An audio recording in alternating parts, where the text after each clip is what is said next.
Spherical সারফেসেও কি refraction possible?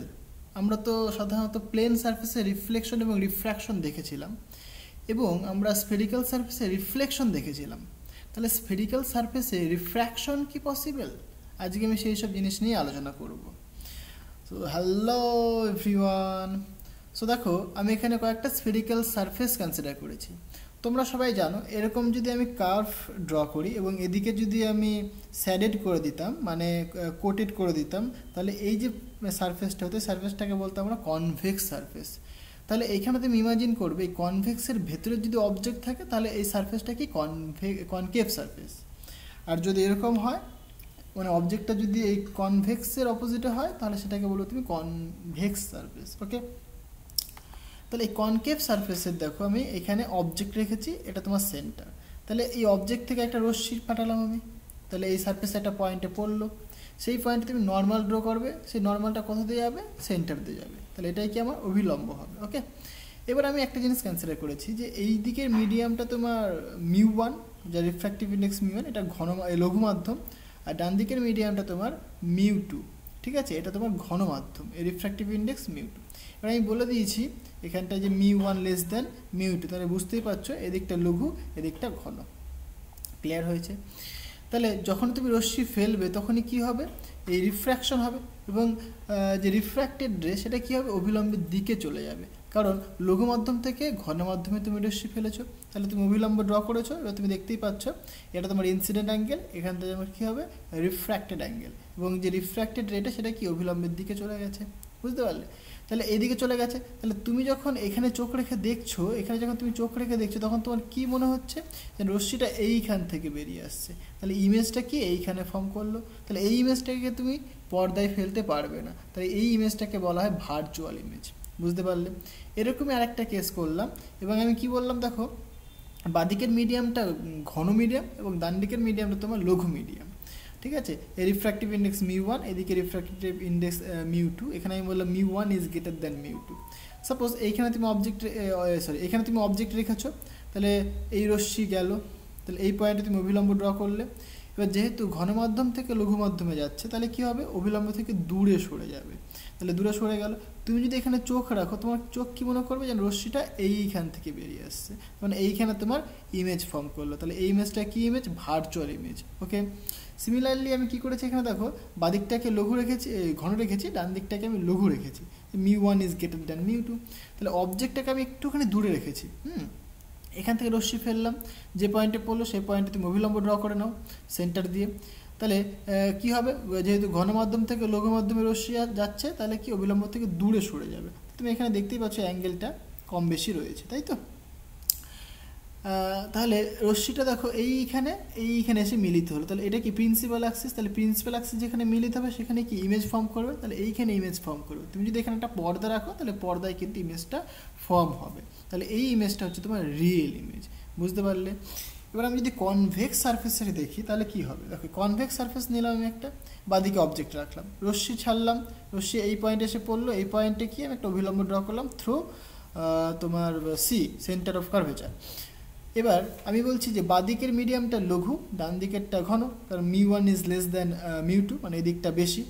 তাহলে কী হবে? অভিলম্বের দিকে সরে আসবে, তাই হয়েছে অভিলম্বের দিকে সরে এসছে। তাহলে অভিলম্বের দিকে সরে আসলো এবং কি প্রধান অক্ষের এই বিন্দুতে মিলিত হয়েছে, তাই এখানে কি ইমেজ ফর্ম করলো, এবং এই ইমেজটাকে দেখো পর্দায় ফেলতে পারবো, সুতরাং এটা আমাদের কি রিয়েল ইমেজ।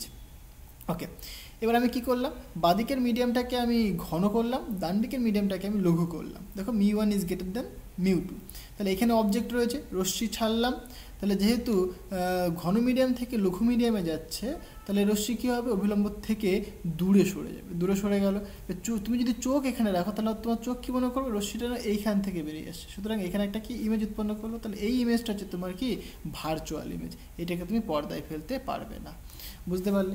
এই জিনিসগুলো নিয়ে আমরা কাজ করব, এবং এইখানে একটা খুবই ইন্টারেস্টিং ফর্মুলা আমরা ডিরাইভ করব, যেটা অনেকে স্কিপ করে যায়, কিন্তু এটা খুবই ইম্পর্টেন্ট। অনেকে এটা বুঝতে পারে না, খুবই সহজ ভাষায় বোঝাবো আমি, অসুবিধা নেই। আর যারা এখনও পর্যন্ত ভিডিওটাকে লাইক করেনি, অবশ্যই লাইক করে দিও, আর তোমার বন্ধুদের সাথে শেয়ার করো, অনেক অনেক বেশি করে শেয়ার করো, আর ভাই সাবস্ক্রাইব করো। ঠিক আছে?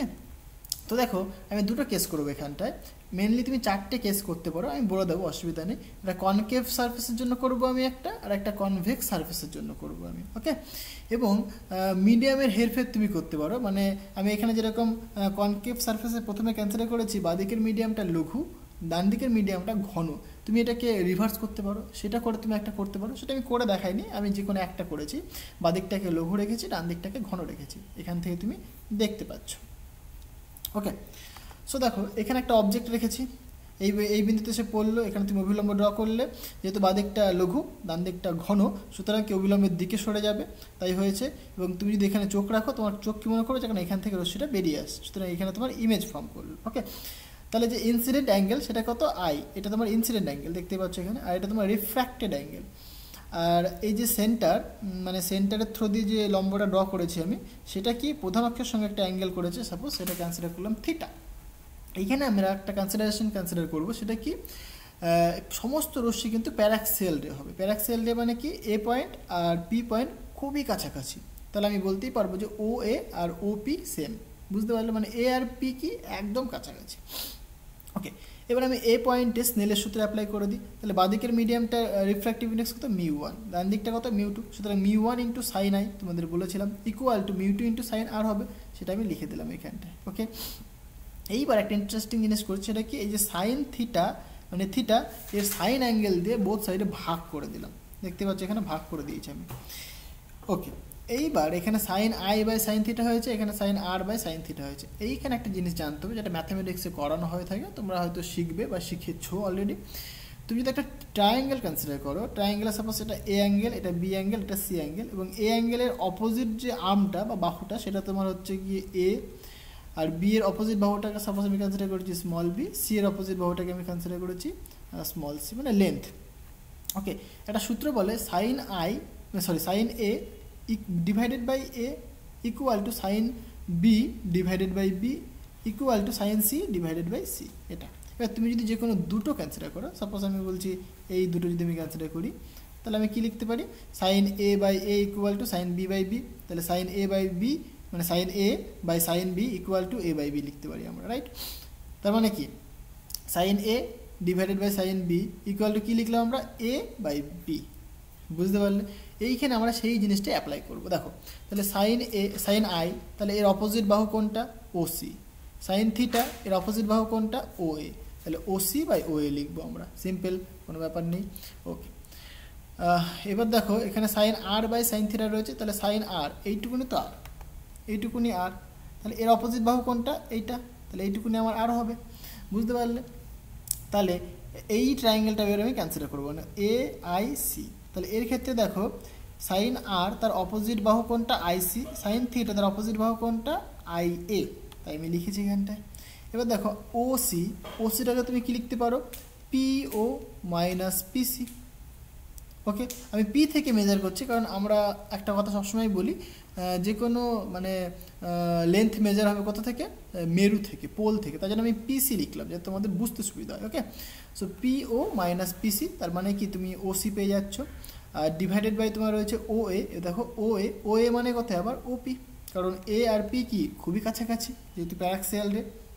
সিমিলারলি আইসি মানে কত, দেখো এইটুকুনি আইসিকে তুমি লিখতে পারো কি, পি আই মাইনাস পিসি, বুঝতে পারলে, ডিভাইডেড বাই আই এ, এই যে আই এ মানে কি লিখবে তুমি, আইপি লিখবে, কারণ এ আর পি কাছাকাছি রয়েছে। এবার তুমি দেখো এই যে পিও মানে কি অবজেক্ট ডিস্টেন্স, সেটাকে তুমি মাইনাস ইউ লিখবে, বিকজ লেফট সাইডে তোমার নেগেটিভ হবে, রাইট সাইডে তোমার কি পজিটিভ হবে, কারণ রশ্মি যেদিকে যাচ্ছে ঠিক তার অপোজিট দিকে যদি তুমি মেজার করো তাহলে সেটা নেগেটিভ হবে, রশ্মি যেদিকে যাচ্ছে ঠিক তার দিকে যদি মেজার করো তাহলে সেটা পজিটিভ হবে, যেহেতু সব কিছুই কি রশ্মি যাওয়ার অপোজিট দিকে, তাই সবগুলো নেগেটিভ হবে। দেখো এখানে তাহলে পিসি তুমি কত বলবে, minus R, because this is the radius of curvature, সুতরাং this is the radius, right. আর পি আই এটাও তোমার নেগেটিভ হবে, নেগেটিভ ভি লিখবো আমরা, মানে ইমেজ ডিস্টেন্স। এগুলোকে সব পুট করে দাও, এখানে পুট করে ক্যালকুলেশন করলাম। এখানে দেখো U minus R by U আসছে, এটাকে আমি ভাগ করে দিয়েছি, সুতরাং এরকম পাচ্ছি আমরা এখানে এদিক ওদিক করে নিয়েছি। আচ্ছা, এটাকে প্রথমে ঢুকিয়ে দিয়েছি ভেতরে ঢুকিয়ে দিলাম, ভেতরে ঢুকিয়ে দিয়ে কী করলাম দেখো, এই টার্মটাকে বাঁদিকে নিয়ে চলে এসছে, আমি জাস্ট সিম্পল ক্যালকুলেশন, ঠিক আছে, বা এইটাকে ডান দিকে নিয়ে গেছি এখানে। হ্যাঁ, এটাকে ডান দিকে না, এটাকে বাদিকে এনেছি, ঠিক আছে, এটাকে বাদিকে এনেছি, এটা হলো, এটাকে ডান দিকে নিয়ে নিয়েছি, এরকম টার্ম আসছে, এখান থেকে ক্যালকুলেট করে আমরা এটা পাচ্ছি আমরা। তাহলে এইটাই হচ্ছে কি আমাদের ফর্মুলা, এটাই তোমাদেরকে ডিরাইভ করতে হবে, ঠিক আছে। এখান থেকে কিন্তু প্রবলেম আসে, খুব ইম্পর্টেন্ট। আশা করি জিনিসটা বোঝাতে পারলাম। নেক্সট দেখো কনভেক্স সারফেসের জন্য কেমন হয়। তাহলে এটা কনভেক্স সারফেস, তার মানে কি এই কনভেক্স সারফেসের অপোজিট দিকে তুমি অবজেক্ট রাখবে। তাহলে এখানে অবজেক্ট রয়েছে, রশ্মি গেল, এই পয়েন্টে তুমি নর্মাল ড্র করলে, ঠিক আছে। যেহেতু এই মিডিয়ামটা তুমি লঘু ধরেছো, এটাকে তুমি ঘন ধরেছো, তার মানে কি μ1 ইজ লেস দ্যান μ2। তাহলে কি অবিলম্বের দিকে সরে আসবে, তাই হয়েছে। তাহলে এটা তোমার ইনসিডেন্ট অ্যাঙ্গেল, এটা তোমার রিফ্র্যাক্টেড অ্যাঙ্গেল, ওকে। তাহলে এই পয়েন্টটা তুমি স্নেলের সূত্রে অ্যাপ্লাই করতে পারো। তাহলে μ1 into sine I equal to μ2 into sine R. এবার কী করলাম, বোথ সাইডে সাইন থিটাতে ভাগ করলাম। সাইন থিটাটা কি আবার, থিটাটা এই যে তুমি অবিলম্ব ড্র করেছো, অবিলম্ব আর যে প্রিন্সিপাল অ্যাক্সিস তার মধ্যবর্তী অ্যাঙ্গেল থিটা। তাহলে সাইন থিটাতে ভাগ করে দিয়েছি। এবার ইন্টারেস্টিং পয়েন্ট হচ্ছে, এখানে অনেকে ভুল করে, দেখো sine I by sine theta, তুমি বলো সাইন আই অ্যাঙ্গেল পাবো কোথায় আমি। তাহলে আমি যদি এই ত্রিভুজটা ক্যান্সেল করি এ ও সি, তাহলে এই ক্ষেত্রে আমার কি এই অ্যাঙ্গেলটা দরকার হয়। তাহলে এই অ্যাঙ্গেলটা আমি কী করে পাবো এবার। তাহলে দেখো তুমি এটাকে তুমি যদি আলফা কনসিডার করো, এটাকে তুমি যদি আলফা কনসিডার করো, এটাকে সাপোজ তুমি আলফা ধরবে, কারণ অপোজিট অ্যাঙ্গেল সেম হবে। এই রশ্মিটাকে তুমি বাড়িয়ে দাও, তাহলে এই অ্যাঙ্গেলটা তোমার আলফা হয়ে গেল। ক্লিয়ার হয়েছে।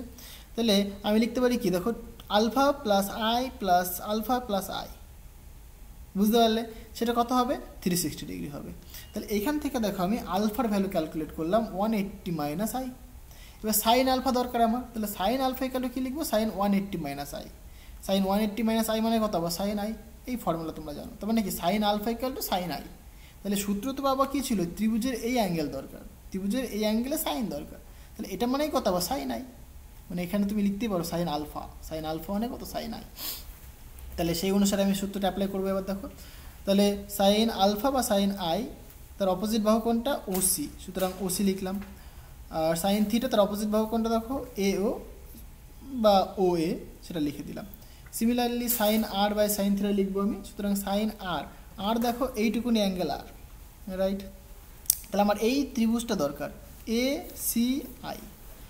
তাহলে দেখো এই অ্যাঙ্গেলটা তার দরকার আমার থিটা অনুসারে, তাহলে থিটা তো আমার এটা বলে দিয়েছে, তাহলে এইটা কতখানি, এটা তোমার 180 মাইনাস থিটা। তাহলে সাইন 180 মাইনাস থিটা মানে কত আবার, সাইন 2 ইন্টু 90 মাইনাস থিটা, সেটা মানে আবার সাইন থিটা। তাহলে আমি লিখতেই পারি sine R by sine theta, sine theta মানে কত, সাইন 180 মাইনাস থিটা। তাহলে সেখানে আমি কি লিখতে পারবো, তাহলে দেখো সাইন আর মানে এই বাহুটা সি আই, আর সাইন থিটা বা সাইন 180 মাইনাস থিটা মানে কত আবার এই বাহুটা মানে এ আই। ফাইন, তাহলে এখানে জাস্ট পুট করে দিয়েছি। এবার দেখো ওসি, ওসি মানে তুমি কি লিখতে পারো, আচ্ছা এখানে একটু ভুল করেছি, ওসি, ওসি মানে তুমি লিখবে ওপি বা সরি পিও প্লাস পিসি, আচ্ছা এখানে প্লাস হবে, এটা মিস্টেক হয়েছে, পিও প্লাস পিসি হবে। আর সিআই, সিআই মানে তুমি কি লিখবে দেখো, সিআই মানে তুমি লিখবে PI minus PC, PI minus PC, ঠিক আছে। আর আই এ মানে তুমি লিখবে আইপি, বিকজ এ আর পি সমান সমান, কারণ পার অ্যাক্সিয়াল রে। আর ও এ মানে তুমি লিখবে ওপি, ওকে।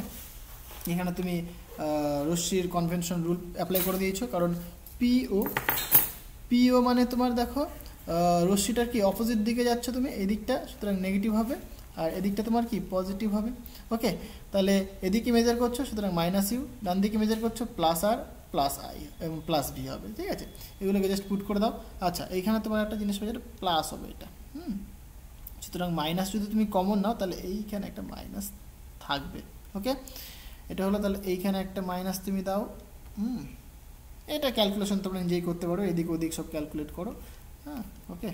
গুণ করে নিয়ে এটাকে ইউ দিয়ে ভাগ করে দিয়েছো তুমি, তাহলে এরকম হলো, ওকে। এইখানটায় তোমার একটা মাইনাস হবে, ওকে।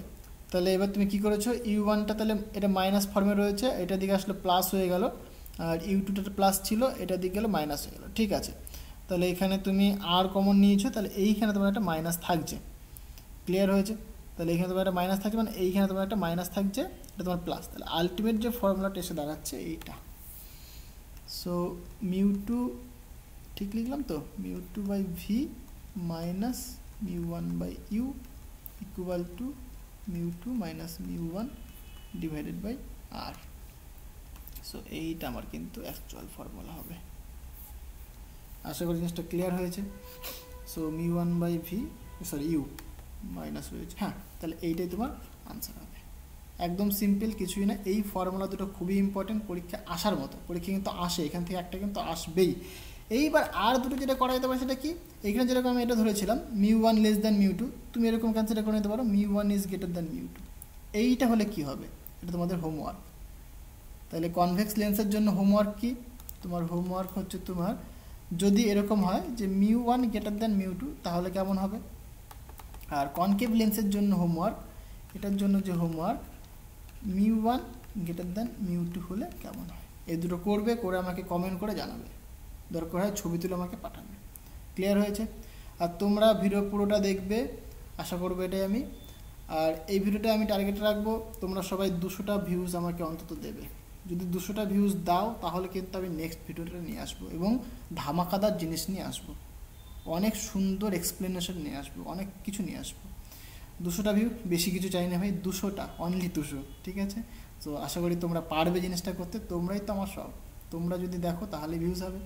ওকে, তো শেয়ার করো তোমার বন্ধুর সাথে, আর চ্যানেল নতুন হলে লাইক সাবস্ক্রাইব করে দিও। তো চলো দেখা হচ্ছে নেক্সট ভিডিওতে। So thank you.